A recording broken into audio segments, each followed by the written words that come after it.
आज आम्ही फक्त पालखीचं दर्शन घ्यायला नाही तर अन्मयला वारीची पहिली अनुभूती द्यायला गेलो होतो। तर आजचा दिवस आमच्यासाठी खूप खास होता, कारण आज आळंदीहून जी पालखी निघते पंढरपूरला जाण्यासाठी ती आज फलटणला मुक्कामाला थांबते। ती साधारण 6 वाजता येते, म्हणून आम्ही सायंकाळी 6 वाजेच्या टायमाला आम्ही सर्व रेडी झालो आणि पालखीचं दर्शन घेण्यासाठी निघालो। तर आज मी अन्मयला स्पेशल वारकरी लुक केला होता।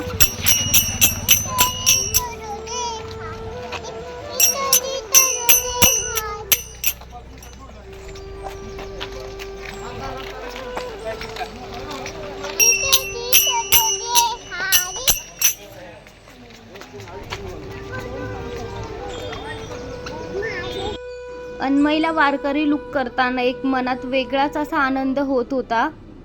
जसं आम्ही तिथे पोहोचलो तसं सगळीकडे भक्तीचं वातावरण होतं। हजारो भाविक होते आणि टाळ मृदुंगाचा आवाज चालू होता। विठ्ठल विठ्ठल जय हरी।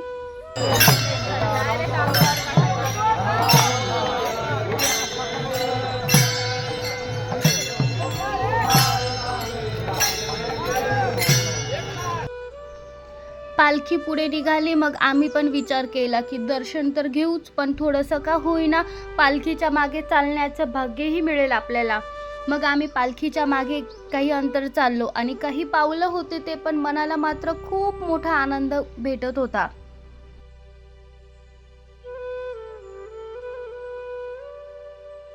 जाताना तिथे कोणी फुगडी खेळत होतं तर कोणी नाचत होतं।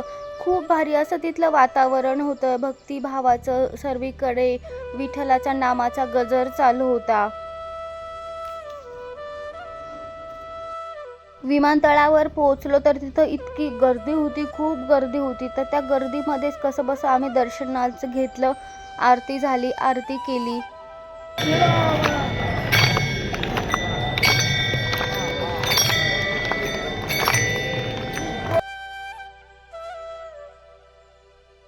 अखेर तो क्षण आला होता की पालखीचं दर्शन घेण्याची वेळ आली होती।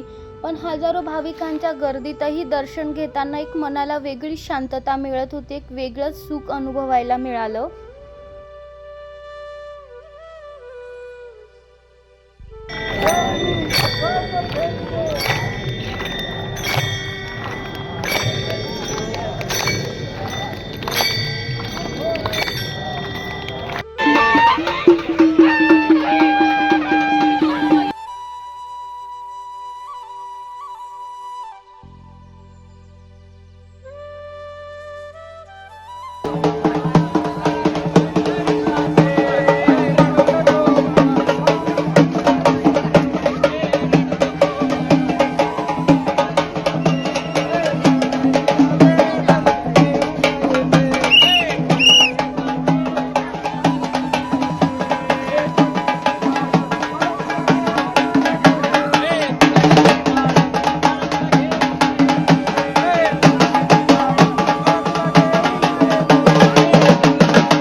कोणी नाचत होतं तर कोणी अभंग गात होतं।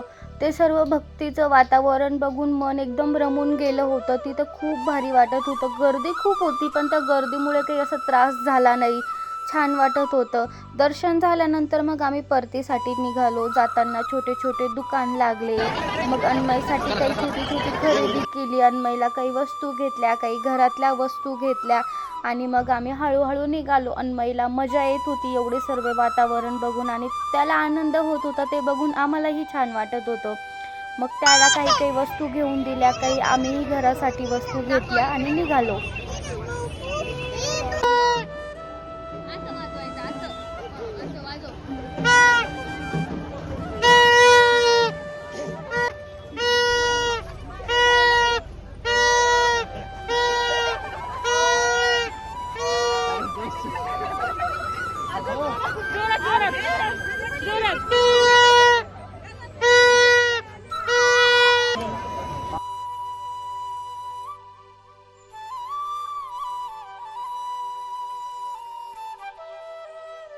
रिटर्न येता येता स्वामी समर्थांच्या मंदिरात आरती चालू होती। मग तिथंही थांबलो, आरती केली आणि मग घराकडे निघालो।